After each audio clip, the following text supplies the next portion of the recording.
지난 주일에는 행복의 조례가 있었습니다. 수많은 참 오랜만에 보는 분들이, 그리고 새로 나온 분들이 함께 이 예배당과 또 저기 교육부, 양순간에, 그리고 CM과 RM, 중국어 예배, 러시아권 예배 가운데 가득 찼던 감격스러운 날입니다. 다시 나오게 된 모든 분들, 처음 나온 모든 분들, 그리고 오늘 또 여전히 나오신 모든 분들, 주님의 이름으로 축복합니다. 하늘의 은총이 가득히 차고 넘치기를 축원합니다. 우리는 지난 10월 그 맨 주간 동안에 예수님께서 요한복음에서 7번 나는 누구다라고 스스로 소개하신 그 내용들을 함께 살펴봤습니다. 나는 생명의 떡이다. 나는 세상의 빛이다. 나는 양의 문이다. 나는 선한 목자다. 나는 부활이요 생명이다. 나는 길이요 진리요 생명이다. 나는 참 포도나무다. 말씀하시는 그런 예수님, 우리가 몇몇 예수님의 그 말씀하신 것은 살펴보았고요. 부활이요 생명, 길, 진리, 생명이신 예수님, 주님께서 허락하신 시간에 말씀을 나누기로 하고요. 오늘은 참 포도나무이신 예수님에 대한 그 말씀을 나누려고 합니다. 오늘 본문 1절에 예수님은 나는 참 포도나무, 우리 아버지 하나님 아버지는 농부라 이렇게 말씀하고 있고요. 5절에는 나는 포도나무, 너희는 가지다 라는 이러한 관계를 설정해 주셨어요. 그러니까 예수님과 우리는 뗄래야 뗄 수 없는 그런 나무와 가지의 관계고요.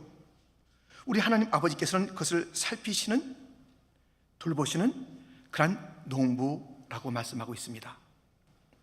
이 뗄래야 뗄 수 없는 연합의 관계, 만약에 우리 인생이 예수님에서 떨어져 나간다면, 마치 포도나무에서 그 가지가 떨어져 나가면 포도나무 가지 볼품없어요. 포도나무 가지 어디 쓸데없어요. 뭐 걷길 해요, 뭐 든든하길 해요. 쓸데없어요.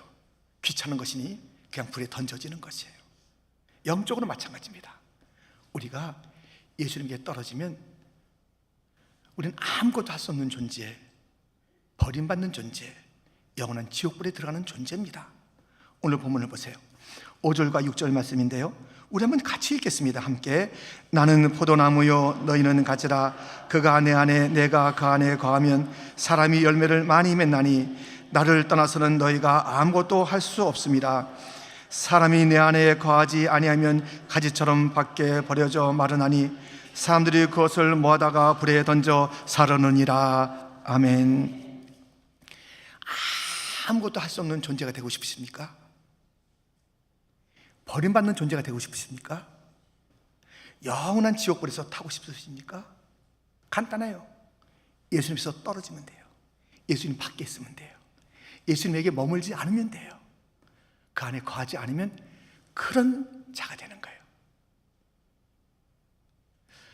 다시 말하면 예수님 안에 있기만 하면 우리는 모든 것을 할 수 있는 자가 되고요, 예수님 안에 있으면 천국의 복락을 누리게 될 줄 믿습니다. 예수님 안에 있으면, 예수님 안에 거하면 그 놀라운 일들이 벌어지는데요, 도대체 그 어떤 일이 벌어지는지 본문을 통해서 함께 살펴보겠습니다. 첫 번째 이런 일이 있습니다. 열매 맺는 삶이 됩니다. 제가 한국에 있을 때요, 공직에서 은퇴하시고 신무 장로님에서 은퇴하신 그 은퇴 장로님이 계세요. 그 장로님께서 1시간쯤 되는 거리에 포도밭을 큰 것을 사셨어요. 그래서 공직에 계실 때 가졌던 관심 여러 가지가 있습니다만은 포도밭을 사시고 난 다음에 그 장로님의 관심은 이 포도나무에 아주 좋은 그 포도 열매가 맺기를 원하면서 짧은 거리가 아닌데 그렇게 신경 쓰시고 잘 돌보시는 것을 제가 보게 되었습니다. 그 장로님이 한번 저에게 같이 가서 목사님 기도해 주시고요, 또 포도밭 좀 보세요. 가서 보니 정말 넓은 그런 포도밭에 맛있는 포도가 맺혀지는 것이에요. 그뿐이 아니에요. 그는 그 포도밭에서 그 포도를 골라다가 교회에 가져와서 목사님 이것을 성례식에 쓰고 싶습니다. 드릴까요?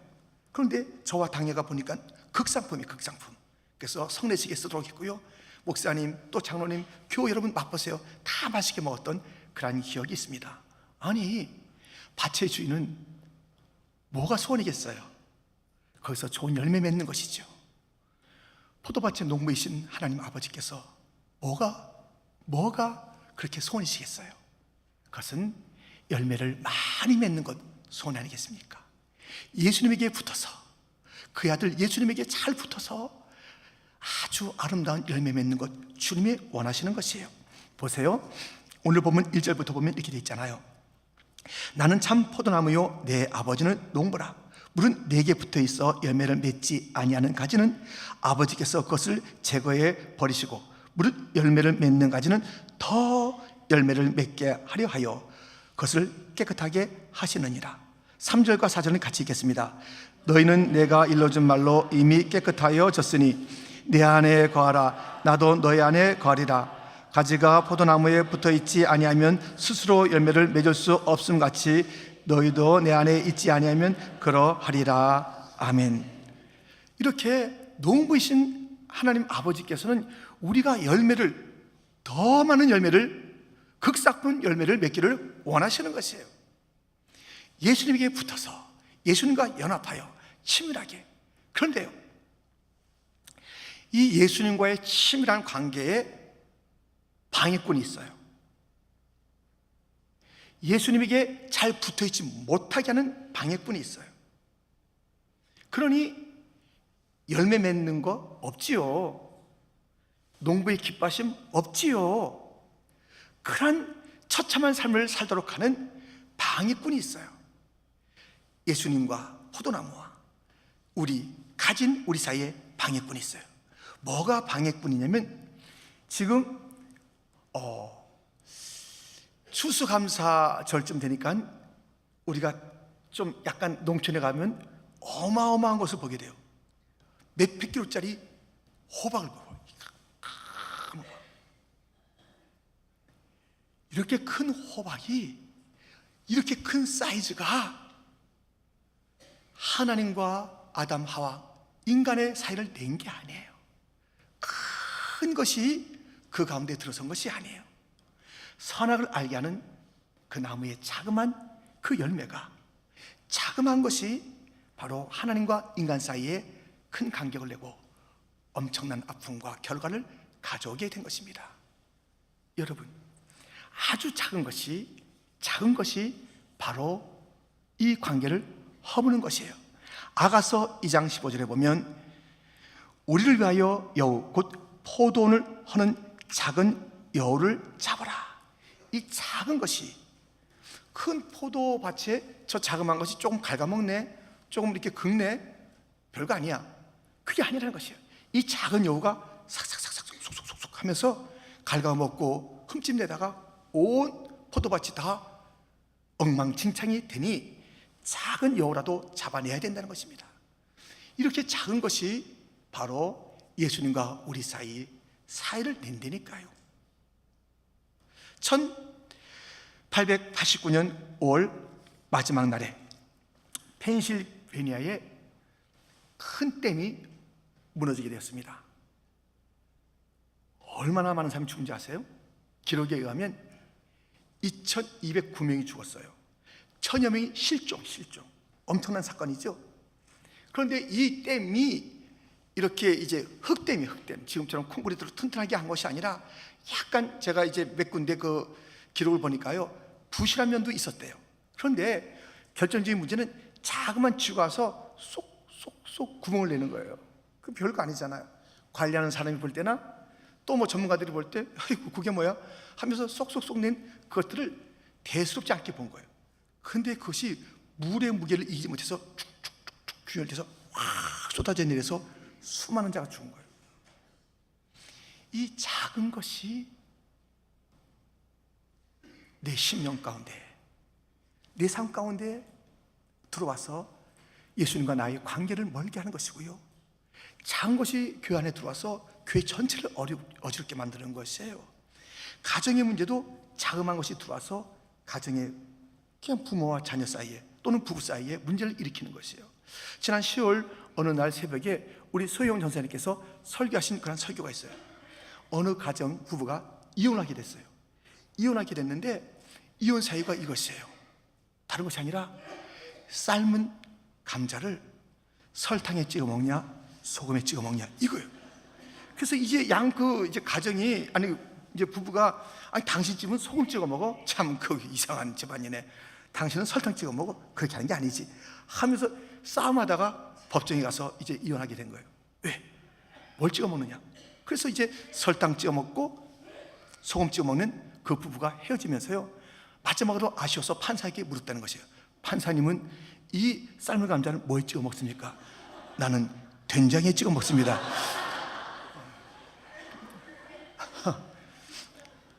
이게 이제 무엇인가 교훈을 주는 그런 그 이야기이지만 실제 상황이 얼마나 이런 게 많아요. 자그마한 것에 여러분들 저 감옥에 가면요, 자그마한 것이 큰 일들을 빚어내서 거기에 갇혀서 5년 10년 평생 있는 자 있어요.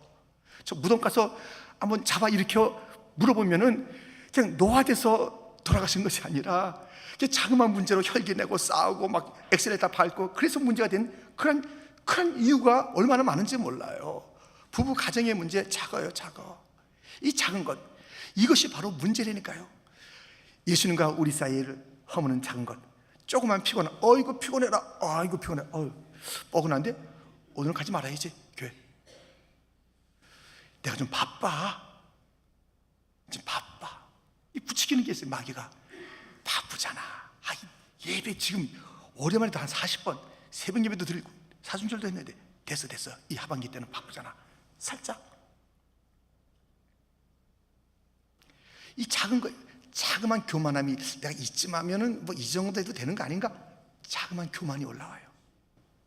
이게 그 유혹을 갖다가 받으면서 오 한 것도 아니에요. 살짝 견들지 좀 했는데요, 유혹거리에 그 자그마한 것이 우리를 딱, 너 쳐다봤잖아, 너 바쁘잖아, 너 피곤하잖아, 너 잘났잖아, 자그마한 것이 우리 가운데 쑥 들어오면 예수님과 우리 사이가 다 그렇게 멀게 만난다니까요. 마귀에게 틈을 주면 안 돼요. 틈을 주면 베드로 멀찍이 쫓아가면서 그 수제자 베드로가 예수님 모른다고 그러고 욕하고 이런 자가 되는 거예요. 여러분, 이 자그마한 것 때문에 예수님 닮아가는 열매 내지 못하고 떨어져 있으면 예수님 향기가 어떻게 나요? 우리 하나님 아버지께서는 우리가 예수님 향기로 가득, 예수님 닮은 열매로 가득하기를 그렇게 원하시는데 그 열매는 아랑곳 없이 그렇게 말라 비틀어져 버리고 정말 볼품없고, 우리 딱 떨어져 버리면요, 예수님으로부터 우리는 은혜를 제거하면 저와 여러분 정말 볼만할 거예요. 정말 볼만할 거예요. 아무것도 아닌 존재예요. 정말 버려도 아깝지 않은 존재가 바로 예수님으로부터 떨어진 그런 존재라니까요. 괜히 밖에서 폼 잡고 있는 것이지 아무것도 아닌 존재들. 나를 떠나서는 너희가 아무것도 할 수 없습니다. 나를 떠나서 너희가 아무것도 할 수 없습니다. 그런 존재들인데, 말라 비틀어져 버려질 존재, 불쏘시게 될 존재들인데, 우리가 예수님 안에서 천국의 소망을 갖게 되고 예수님 안에서 그래도 예수님 향기를 내는 자가 됐고 예수님 안에서 예수님 닮아가는 그러한 이 가을의 아름다운 모습의 주인공이 된 것, 얼마나 감사합니까? 끝까지 그 주님과의 친밀함을 지키시고 작은 것 때문에 예수님 바라보지 말고, 작은 것 때문에 예수님 멀리하지 말고 끝까지 예수님 안에 거하시기를 축원합니다. 이 예수님 안에 거하는, 견고하게 거하는 한 가지 방법이 있어요. 제가 그것을 말씀드리겠습니다. 사실은 성경에 있어요. 뭔지 아세요? 우선순위를 지키는 거예요. 내 삶의 우선순위가 예수님. 너희는 먼저 그의 나라와 그 일을 구하라. 우선순위가 다 예수님이 되면요, 그러면 다른 건 다 질서가 있게 되는 것이에요. 예수님이 우선순위가 아니에요. 사실 솔직히 무엇이 우선순위입니까 하면 성도들 중에서 예수님, 하나님, 그의 나라 다 말할 거예요. 진짜 그 말대로 하시냐고요. 너희는 먼저 그의 나라와 그 의를 구하라. 찬송하잖아요. 삶이 그러냐고요. 가장 중요한 것을 딱 띄어서 이것은 예수님 시간입니다. 예수님 것입니다. 예수님과 내가 친밀한 시간을 갖는 시간입니다. 예수님과 사귀는 시간입니다. 내 남은 모든 삶도 예수님과 사귄 그 주님의 통치와 그 향기와 그 뜻으로 가득 차기를 원하나이다. 내 우선순위는 예수님밖에 없습니다. 여러분, 우선순위를 예수님에게 해보세요. 나머지 다 하나님께서 해주셔요. 다른 거 우리가 열심히 해보고 예수님 우선순위 안 해보세요. 하나님 아버지가 우리의 인생 되게 하겠어요? 그 아들 독생자를 갖다 보내서 우리를 위해서 십자가에 죽게 하신 그 보배로우신 예수님, 그 예수님, 우리를 아끼면서 너희를 위해서 내 아들 예수를 죽였다, 십자가에 죽게 했다 하신 그 예수님을 외면하는 그런 인생에게 우리 하나님께서 무엇을 주시겠어요? 우리가 할 일은요, 예수님과 친하게 지내면 되는 거예요. 나머지는 다 하나님의 일인 줄 믿습니다. 너희는 먼저 하라. 모든 것을 내가 더해주리라. 먹는 게 문제냐, 마시는 게 문제냐, 입는 게 문제냐, 이것은 이방 사람들이 구하는 것이다. 너희의 구할 것은 우선순위야. 우선순위야. 먼저 나야. 주님께서 말씀하신 그 주님을 우리가 우선순위에 삶에 두면은 나머지 모든 것은 따라오는데, 예수님 멀리하고 딴 것 하니 그 사이에 마귀가 틈타고 거기서 점점 멀어지며 열매는 없고 향기는 없고 예수님과 상관없는 이상한 존재가 되어버리고 결국 저 영원한 불에 태워지는 그런 존재. 사는 성도 여러분, 주님 안에 주님을 우선순위 삼아 견고히 붙어 있어. 우리가 거기에 주님 안에 있다는 것은 가만히 소극적으로 있으라는 것이 아니니 적극적으로 내 안에 들어오는 이 작은 여우들은 다 물리치고 오직 예수 그 우선순위의 삶을 살아서 풍성한 열매, 놀라운 열매, 농부의 기쁨이 되기를, 하나님의 기쁨이 되기를 주님의 이름으로 축원드립니다. 예수님 안에 있을 때, 그 안에 머물 때 일어나는 일, 두 번째, 응답받는 삶입니다. 기도는 엄청난 선물이에요. 기도는 무한하신 하나님의 자원을 나의 것으로 누릴 수 있는 놀라운 그런 축복의 통로가 바로 기도인 것이에요. 자비하신 하나님, 무한하신 그 자원들을 나의 것으로 삼는 그 방법을 주었으니 기도입니다. 그런데 말입니다, 이 기도, 응답받는 기도, 하나님의 자원을 나의 것으로 삼는 이 기도, 거기엔 조건이 있습니다. 오늘 본문이 그 조건을 말하고 있습니다. 7절 말씀입니다. 우리 한번 같이 읽겠습니다. 너희가 내 안에 거하고 내 말이 너희 안에 거하면 무엇이든지 원하는 대로 구하라. 그리하면 이루리라. 아멘. 너희가 내 안에 거하라. 계속 이 말씀이잖아요. 내 안에 거하라. 근데 그것이 구체적으로 무엇이냐면 내 말 안에 거하라는 거예요. 주님의 말씀 안에 거하라는 거예요. 그러면 무엇이든지 원하는 대로 구하는 응답받는 기도의 삶, 놀랍죠? 이런 삶을 살게 되는 것이에요. 우리 주님은 말씀을 소홀히 하는 자, 말씀 듣지도 않고 들어도 순종치 않는 자, 그런 자들에게는 아무 책임이 없어요. 그러나 말씀을 듣고 청정하고 그 말씀에 순종하면 그 모든 것을 책임져 주게 돼 있어요. 우리의 기도는 내 상황에서 출발하는 게 아니에요. 내가 지금 아프니까, 이런 상황이 있으니까 기도, 거기서부터 출발하는 게 기도가 아닙니다. 기도는 말씀에서 출발하는 것이에요. 말씀에 나타난 기도를 받으시는 하나님이 어떤 하나님인지 알아야 되는 거예요. 기도를 어떻게 해야 되는지 말씀이 일러주고 있는 것이에요. 도대체 이 말씀 안에는 어떤 약속이 있는지 그것을 보면서 기도해야 되는 것이에요. 그냥 덜렁 내 상황에 뭐 이러니까 하면서 비나이다 해보세요. 그 비는 대상 누군지 알지도 못하면서 아무 데나 가서 비는 거예요. 하나님이라고 얘기는 하는 듯 하지만 하나님이 누군지도 모르면서 하는 거예요. 아버지라는 그런 생각도 없이 하는 거예요. 그런 내 상황에서 출발하는 것이 기도일 수가 없습니다. 말씀에서, 말씀이 있는 자가 기도할 때, 그때 바로 풍성한 응답이 있는 것입니다. 여러분 지금 어디 아프세요 혹시? 저는 아픈 데가 있어요. 지금 아픈 데가 있는데 사실은 1월달부터 아팠어요. 1월달부터 이 오른쪽 무릎이 아니라 무릎 옆에가 이제 아픈 거예요. 그래서 아픈데 제 아내가 뭐 다리가 부러지는 거예요. 그러니까 이거 아픈 곳은 명함을 못 내미는 거예요. 그래서 가만히 있어야 되는 거예요. 이거 다 이제 뭐 아프시니까 이렇게 해드렸는데, 이제 낫고 나니까 제가 아픈 게 계속 이제 문제가 되는 거예요. 그래서 이거 선교 가야 되는데 어떡하나 해서 제가 통증 주사를 맞았어요. 그랬더니 괜찮더라고요. 그래서 이제 다 여름에 선교 갔다 오고, 그래서 이제 가을에 들어섰는데 또 아픈 거예요. 그래서 또 통증 주사를 맞았어요. 근데 이게 이렇게 썩 이게 편한 건 아니에요. 근데 지난 수요일 날 무슨 일이 있었냐면요, 수요일 날 할로윈데이, 이 귀신의 날, 10월 마지막 날 아니잖아요. 우리 교육부와 또 특별활동부가 함께 모여서 우리 아이들은 거룩한 주님의 전에서 예배드리고 찬양하며 신령한 교제를 나누는 거룩한 날로 삼은 거예요. 수요 예배를 같이 어른들하고 드리고 아이들이 막 했잖아요. 그때 아이들이 여기서 막 이제 퍼포먼스 하고 또 경배하고 또 설교하고, 그런데 저의 순서는 뭐냐면요, 축도예요. 최신봉 장로님께서 이제 목사님께서 나오셔서 축도해 주겠습니다.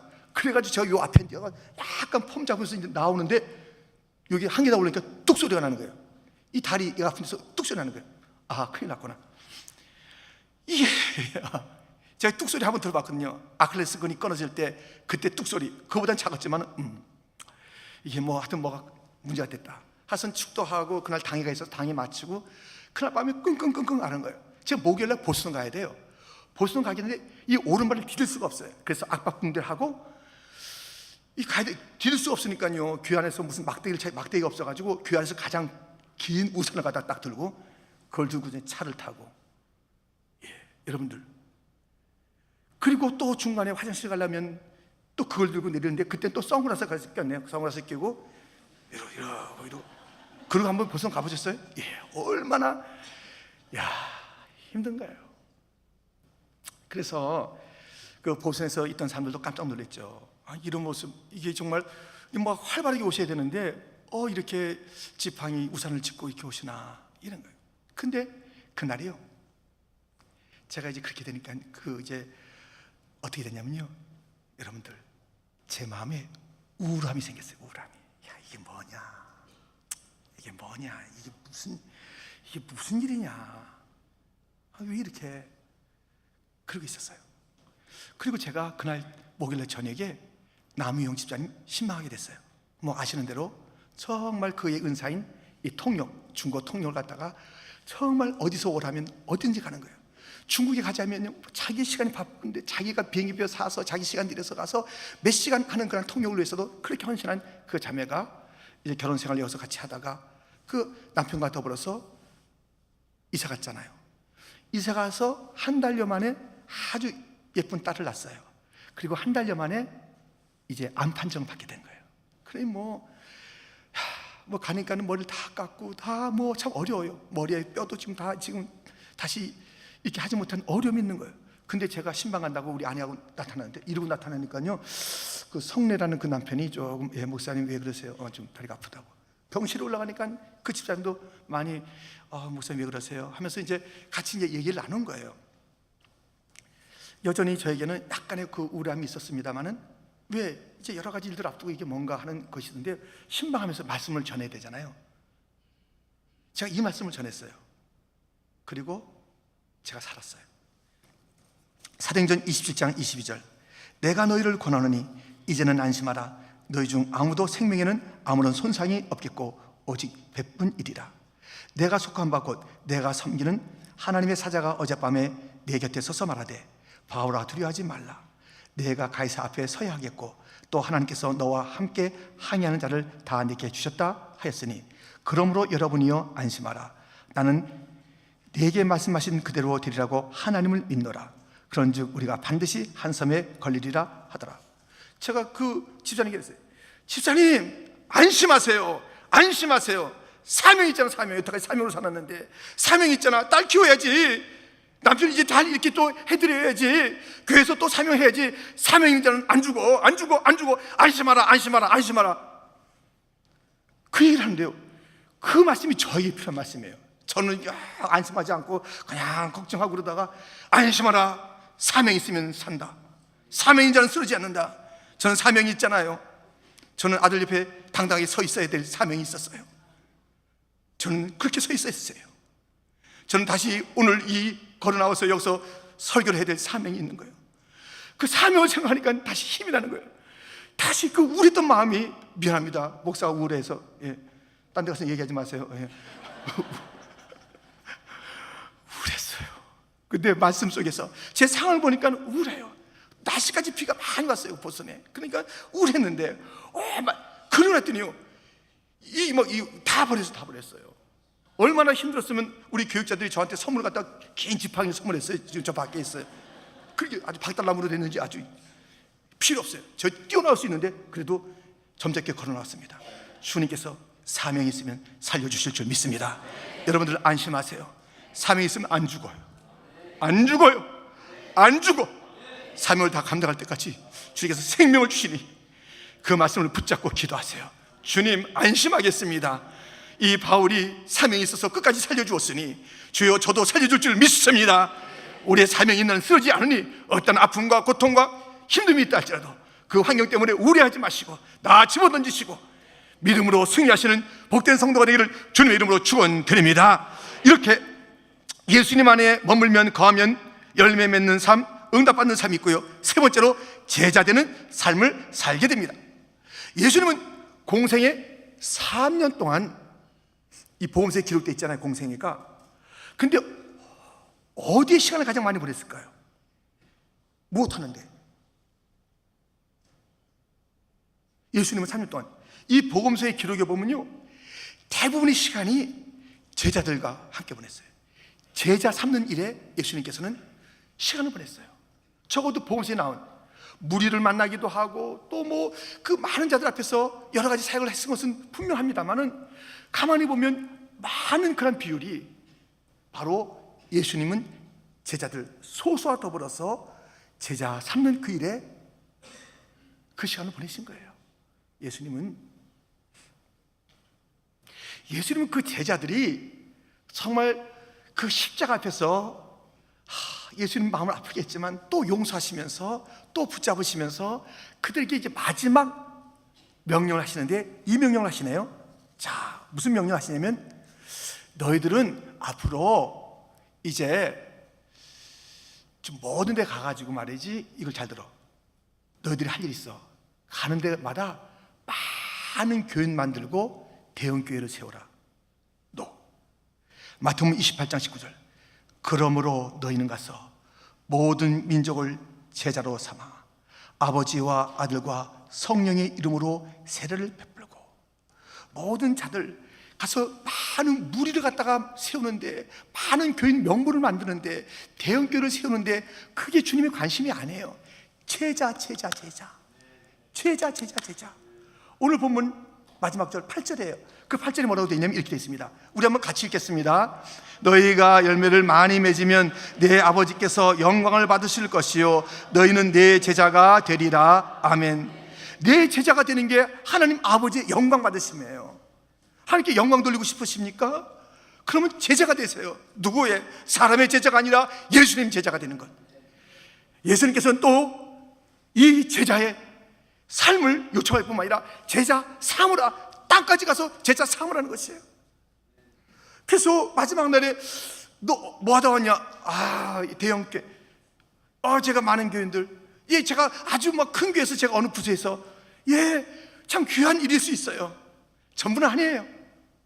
교회가 크든 작든 어떤 교회 이름을 가졌든 진실한 교회라면 주님께서 원하시는 게 있어요. 너 내 제자냐? 그리고 제자 삼다 왔느냐? 이것을 물으신다고요. 이것을 물으세요. 제자. 여러분, 우리의 구원은 거둬주시는 은총입니다. 하지만 이 값은 예수님이 치르셨죠. 우리에겐 거두지만, 구원은 우리가 하나님의 놀라우신 은혜로 받는 거예요. 제자 되는 건요, 대가를 치르셔야 돼요. 공짜 아니에요. 공짜 아니라고요. 대가를 치러야 돼요. 내 소유를 버려야 돼요. 내 취미를 버려야 돼요. 내 좋아하는 것을 다 버려야 돼요. 그리고 예수님 따라가야 돼요. 예수 나를 오라 하네. 예수 나를 오라 하네.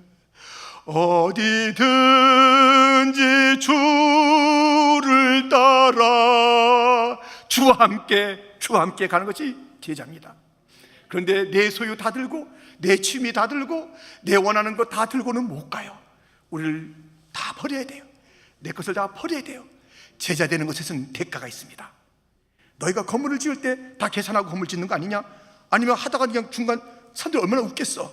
너가 예수님의 길을 쫓아 제자의 길을 가야 되는데 제자도가 완성되지 않았어. 그냥 어설픈 교인이야, 교인. 예, 무리 중에 하나예요. 그냥 구원받았다고 해서 막 좋아라 하는 거예요. 근데 제자의 삶은 없어요. 그러지 마세요. 그러지 마세요. 무리로 만족하지 마세요. 교인 중에 하나로 만족하지 마세요. 큰 교회 가운데 그냥 그 무리 중에 하나로 만족하면 그게 되는 게 아니에요. 예수님의 내 제자가 되라. 아버지께서 영광을 받는다. 내 제자가 되라. 제자의 길에는 마땅한 대가가 있어야 되는 것입니다. 자기 포기가 있어야 되는 것입니다. 예수님만 따라가는 그 걸음이 있어야 되는 것입니다. 제자가 되어야 됩니다. 여러분들 그냥 살다가 그냥 가지 마십시오. 우리가 죽지 않아야 될 사명이 있다면 오늘도 제자 삼는 것입니다. 할렐루야. 우리 예수님처럼 12명의 제자는 남기고 가셔야지. 그것이 정말 어려우시다면 적어도 예수님께서 그 12제자 중에서 3명에게 더 관심 가졌잖아요. 이것은 예수님 방식이에요. 예수님, 아이고, 왜 12명에게 다 관심 가지? 3사람에게만, 왜 12사람에게만? 저 많은 사람들은 어떡하고요? 예수님 그 무리 사랑하셨다니까요. 그런데 보세요. 거의 한 90%가 제자들과 시간 보낸 것에 나오는 거예요. 예수님 방식이에요. 예수님 방식은 거기에 있는데, 무슨 소수, 무슨 제자 삼는 것, 이 큰 무리, 이게 중요하잖아요. 이 무리가 이게 중요하잖아요. 안 그렇다니까요. 바꾸셔야 돼요. 아무런 책임감도 없는, 아무런 헌신도 없는, 사랑과 충성 늘 바치오리라 했던 그 헌신과 충성은 어디 가고, 그저 무책임한 그런 무리 중에 하나로서 있으면 안 되는 거예요. 반드시 내 제자가 되라. 하나님께서 영광을 받는다. 이 삶은 어디에서 오는 거예요? 우리 주님 안에 머물러 있을 때 오는 그런 삶이 될 줄 믿습니다. 주님 안에 머물러 있으시기를 원하십니까? 그런 자는 모든 것을 할 수 있습니다. 천국을 누릴 수가 있습니다. 주님 밖에 있습니까? 예, 분명합니다. 예, 볼품없는 인생 살다가 저 지옥에 가 있게 되는 것입니다. 그렇게 살 필요는 없잖아요. 둘 중에 하나 결단한다면, 둘 중에 하나 선택한다면 그렇게 살 필요 없잖아요. 이 땅에서 이리 밟히고 저리 밟히고 아무것도 하지 못하는 인생 되다가 영원한 지옥에서 고통당하는 그런 인생 살 필요 없잖아요. 예수님에게 단단히 붙어서 이 땅에서 모든 것을 할 수 있나이다. 할렐루야, 할렐루야, 아멘. 열매 맺는 삶, 기도의 응답이 되는 삶, 제자 되는 삶, 모든 것을 할 수 있다니까요. 내 힘으로 하는 것이 아니라 내게 능력 주시는 참 보혈머이신 예수님 때문에 할 수 있게 될 줄 믿습니다. 그런 인생을 살다가는 건 아니에요. 열매 맺어야 되는 거 아니에요. 내 자신은 예수님을 닮아가는 거, 내 자신은 예수님의 향기가 되는 것이고, 내 삶 가운데 기도하여 응답받는 것이고, 내 삶을 통하여 남아있는 생애가 얼마든지 간에 예수님은 3년 동안에 12제자를 남겼고 그 중에 하나는 배반의 길을 갔는데, 그래도 주님께서는 또 기다리시고 용서하시면서 다른 제자를 그 가운데 세우시면서 성령 충만 약속하신 성령 충만 통해서 세상을 바꾼 제자들, 우리는 그런 제자가 되어야 합니다. 제자를 남기고 가야 합니다. 내가 만들어가는 하나님의 예수님의 제자는 누군가? 내 언어를 통해서, 내 말씀을 통해서, 내 간증을 통해서, 내 기도를 통해서, 내 시간을 보내서 그 만들어가는 제자가 누군가 한번 교환해 살펴보십시오. 내가 만든 제자가 아무도 없어. 아무도 영적으로 누군가를 남기지 않고 간다는 것은, 그것은 안 되는 일이에요. 가지 마세요. 가지 마세요. 가지 마세요. 부끄러운 구원 받지 마세요. 제자 삼으세요. 제자 먼저 되세요. 우리에게는 완전히 다시 한번, 그리고 모든 우리의 교육부서나 모든 부서마다, 그리고 영어 예배, 중어 예배, 러시아 예배도 우리가 숫자가 늘어나는 것에 우리가 만족하는 것이 결코 아닙니다. 우리 주님의 만족은 거기에 있는 것이 아닙니다. 내 제자가 되느냐, 내 제자가 되느냐, 제자를 삼느냐, 이것을 보는 주님의 관점, 그것이 교회를 향한 주님의 관점입니다. 나의 삶에 대한 관점입니다. 제자가 되는 것인가, 제자 삼는 삶을 사는 것인가, 이 제자도에 대한 대가를 치르는가, 이것을 위해서 누군가를 위하여 시간을 드리는가. 예수님이 정말 사람의 눈으로 볼 때는 어이없는 사람들, 참 어쩜 저렇게 살 수 있을까, 신의가 없는 자들에게 시간 보내면서 내 제자예요. 내 제자라고, 내 제자라고 여겨주셨던 그 주님의 사랑을 아십니까? 그 주님의 시간 보내심을 아십니까? 그 주님의 기다리심을 아십니까? 우리도 누구 하나 사귀다가 훌떡, 이거 내가 말이야 얼마큼 참았다고, 얼마나 기다렸다고, 얼마나 쏟아 부어줬다고 쉽게 사람을 버리고, 거기서 제자는 나오지 않습니다. 예수님의 제자 삼는 그 일, 내가 그 제자가 되고 예수님의 제자가 가득 채워지는 그것이 진정한 교회의 모습이니 주여, 우리 교회는 숫자 많은 교회가 되지 말게 하여 주옵시고 제자로 채워지는 교회가 되게 하여 주옵소서. 내 인생에 정말 누군지 알 수 없는 그냥 그 공허한 그 삶을, 그것을 영향력이라고 살지 말고 구체적으로 단 한 사람이라도, 예수님처럼 3사람이라도 12사람이라도 제자 삼다가 오라는 그날 가게 하여 주시고, 그때 내 제자가 됐던 자들, 아니 예수님의 제자가 됐던 자들에게 형제여 자매여 이 땅 사는 동안에 예수님 제자 삼고 그리고 천국에서 만납시다 하며 떠나야 되는 것 아니겠습니까? 예수님 안에 있으시겠어요? 예수님 밖에서 사시겠어요? 우리는 예수님이 너무 좋아서 오늘도 여기 나왔습니다. 예수님, 주 떠나가시면 내 생명 헛되네. 주 떠나가시면 나 아무것도 아니니 주여, 기쁘고 슬플 때 늘 줄 붙잡고 살게 하여 주옵소서. 기도하겠습니다.